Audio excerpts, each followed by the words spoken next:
दोस्तों, आज के वीडियो में मैं आपको इकोनॉमिक्स के बारे में बताऊंगा।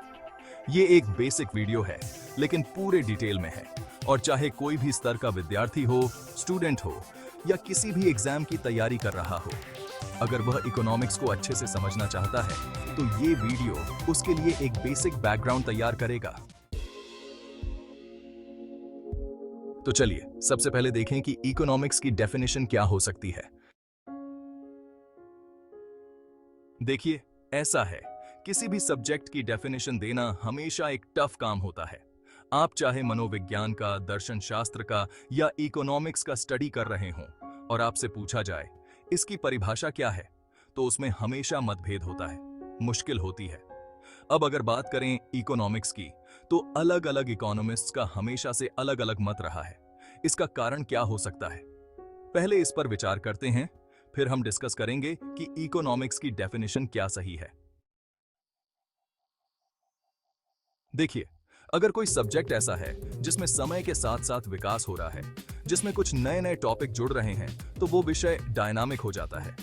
स्थिर नहीं है, मतलब स्टैटिक नहीं है। जब विषय ही परिवर्तनशील है, तो स्वाभाविक है कि उसकी एक जैसी परिभाषा देना संभव नहीं होगा।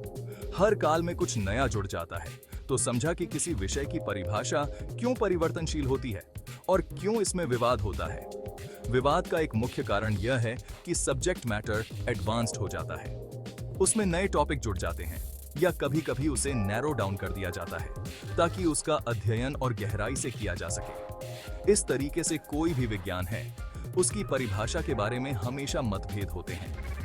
अब देखें कि इकोनॉमिक्स की परिभाषा क्या हो सकती है। 1727 का साल याद रखिए। ये वही साल है जब अमेरिका आजाद हुआ था। उसी साल इंग्लैंड स्कॉटलैंड के इकोनॉमिस्ट एडम स्मिथ ने एक बुक लिखी। बुक का नाम था an inquiry into the nature of Nations.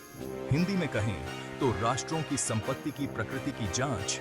तो समझ लीजिए, उस बुक का प्रकाशन 1776 में हुआ था और इस पुस्तक के प्रकाशन के बाद ही अर्थशास्त्र को एक विज्ञान के रूप में मान्यता मिल गई।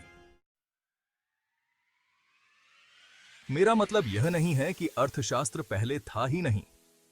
चाणक्य, कौटिल्य या ग्रीक दार्शनिक अरस्तु ने भी अर्थशास्त्र पर विचार किया था, लेकिन आधुनिक युग में एक विज्ञान के रूप में इकोनॉमिक्स का अध्ययन एडम स्मिथ से ही शुरू होता है। अगर आप अर्थशास्त्र के विचारों के इतिहास के बारे में पढ़ेंगे, अर्थशास्त्र में मास्टर डिग्री में इसका पूरा स्टडी होता है, तो हमें यह समझना है कि भारत और यूनान में भी अर्थशास्त्र का अध्ययन किया गया था, लेकिन आधुनिक युग में विज्ञान के रूप में इकोनॉमिक्स का अध्ययन एडम स्मिथ के साथ शुरू होता है। आधुनिक युग में an inquiry into the nature of nations book को अर्थशास्त्र की स्टडी के लिए साइंस के रूप में इकोनॉमिक्स का स्टार्टिंग पॉइंट माना जाता है। साथ ही एडम स्मिथ को फादर ऑफ इकोनॉमिक्स माना जाता है। तो परीक्षा में अगर आपसे पूछा जाए कि फादर ऑफ इकोनॉमिक्स कौन है, तो जवाब होगा एडम स्मिथ।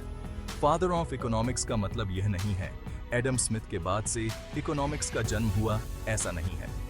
सही जवाब है कि एडम स्मिथ के बाद से इकोनॉमिक्स का एक प्रॉपर स्टडी स्टार्ट हुआ।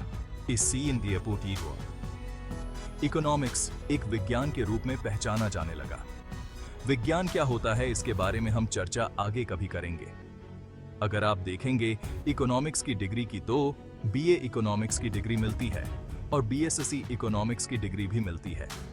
आप विचार करें कि क्या कारण है कि इकोनॉमिक्स में दोनों आर्ट्स और साइंस की डिग्री मिलती है, तो एमए और एमएससी या बीए और बीएससी में क्या फर्क है? सब्जेक्ट तो एक ही है।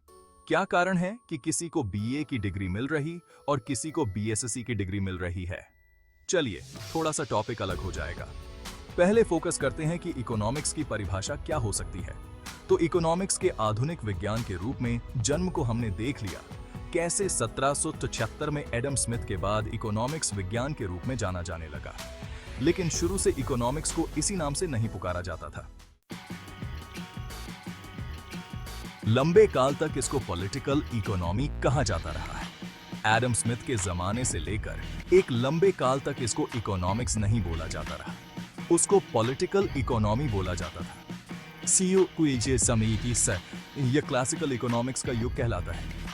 पॉलिटिकल इकोनॉमी ओके, पॉलिटिकल मतलब राजनीतिक और इकोनॉमी मतलब अर्थव्यवस्था। आगे चलकर पॉलिटिकल इकोनॉमी का नाम इकोनॉमिक्स हुआ।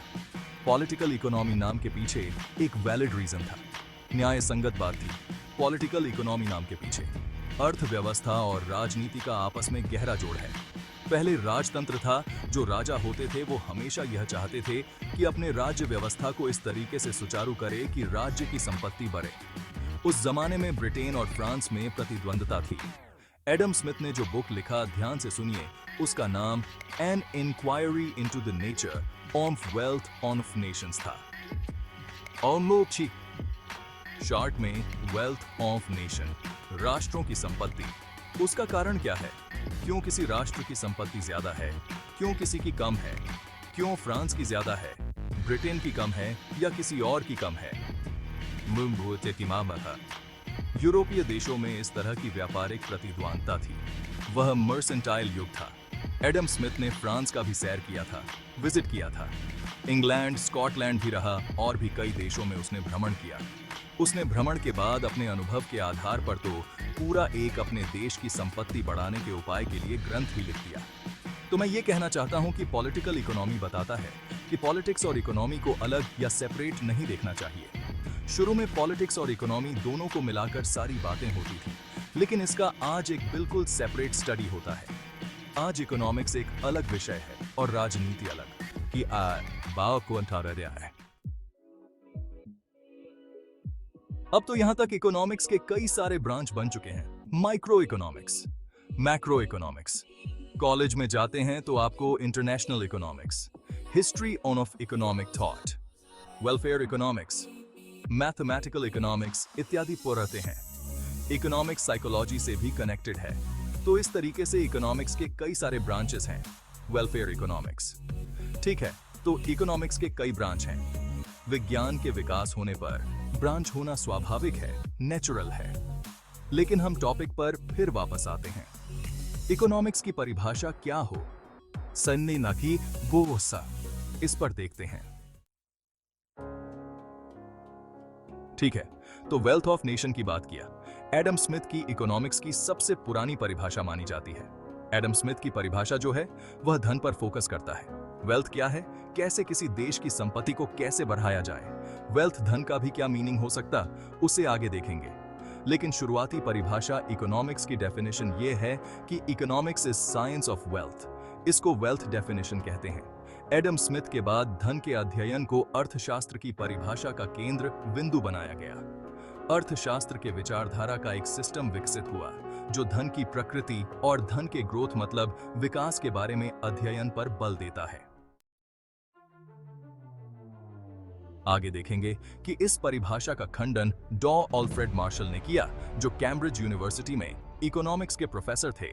उनके इकोनॉमिक्स के डेफिनेशन को वेलफेयर डेफिनेशन कहते हैं। और आगे रॉबिन्स के चयन की परिभाषा भी देखेंगे। आगे देखेंगे कि रॉबिन की परिभाषा बहुत अच्छी है, उसको विचार करेंगे कैसे वह श्रेष्ठ है। और लास्ट में आप सैमुअलसन के विकास की परिभाषा को देख लेंगे।